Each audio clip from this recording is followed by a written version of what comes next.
جب میں استاد شیخ صاحب کے ساتھ تھا، میرے استاد نے مجھے مزدوری پر لگا دیا۔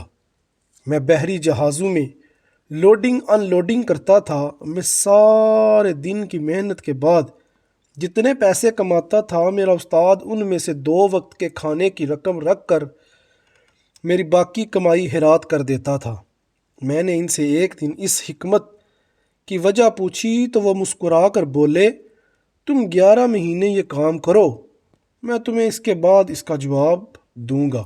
میں 11 ماہ لوڈنگ ان لوڈنگ کرتا رہا۔ میرا وظیفہ مکمل ہو گیا تو میرے استاد نے مجھ سے کہا، تم آج مزدوری کے لیے جاؤ، کام شروع ہو جائے تو تم جھوٹ موٹ کے بیمار پڑ جانا، سارا دن کام کو ہاتھ نہ لگانا، شام کو اپنا معاوضہ لینا اور واپس آ جانا۔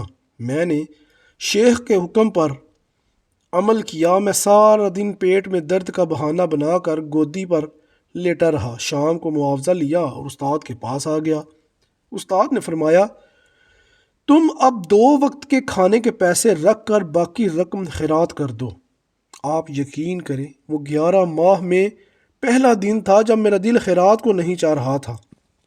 میں نے اس دن خوب سیر ہو کر کھانا کھایا، لیکن میری بھوک ختم نہیں ہوئی۔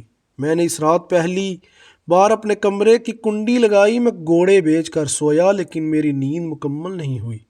مجھے اگلے دن اپنے جسم سے بو آئی اور مجھے پہلی مرتبہ اپنے کپڑوں پر پرفیوم لگانا پڑا، اور مجھے پہلی مرتبہ نماز میں لذت محسوس نہیں ہوئی۔ میں نے شیخ کو اپنی ساری کیفیات بتائیں۔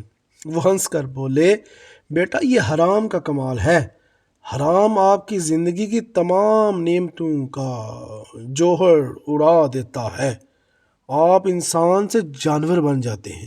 میرے استاد نے بتایا، جلال الدین حرام ہمیشہ آپ کی بھوک بڑھا دیتا ہے، یہ آپ کی نیند میں اضافہ کرتا ہے، یہ آپ کے جسم میں بو پیدا کرتا ہے، یہ آپ کا دل تنگ کر دیتا ہے، یہ آپ کی سوچ کو چھوٹا کر دیتا ہے، یہ آپ کی نیند کو پھیلا دیتا ہے، اور یہ آپ کی روح سے سکون کھینچ لیتا ہے۔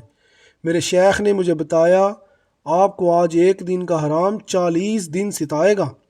آپ ان 40 دنوں میں جھوٹ کی طرف بھی مائل ہوگے، آپ غیبت بھی کریں گے، آپ کے دل میں لالچ بھی آئے گا، آپ دوسروں کو دھوکہ بھی دیں گے، اور آپ کے اندر امیر بننے کی خواہش بھی پیدا ہوگی۔ میں ڈر گیا اور میں نے استاد سے پوچھا، میں اگر حرام کے ان برے اثرات سے بچنا چاہوں تو مجھے کیا کرنا پڑے گا؟ وہ بولے، روزہ رکھو اور خاموشی اختیار کرو، یہ دونوں تمہیں اندر سے پاک کر دیں گی۔ انہوں نے سر ہلایا اور بولے، میں نے 40 سال کی ریاضت کے بعد جو سیکھا وہ میں تمہیں بتا دیتا ہوں۔ یہ کائنات ایک صندوق ہے، اور اس صندوق پر اسرار کا موٹا تالا پڑا ہے۔ یہ تالا ایک اسم اعظم سے کھلتا ہے، اور وہ اسم اعظم ہے حلال۔ آپ زندگی میں حلال بڑھاتے جاؤ، کائنات کا صندوق کھلتا جائے گا۔ میں نے عرض کیا، اور حرام کی پہچان کیا ہے؟ وہ بولے، دنیا کی ہر وہ چیز جسے دیکھنے، سننے اور چکھنے اور چھونے کے بعد آپ کے دل میں لالچ پیدا ہو جائے، وہ حرام ہے۔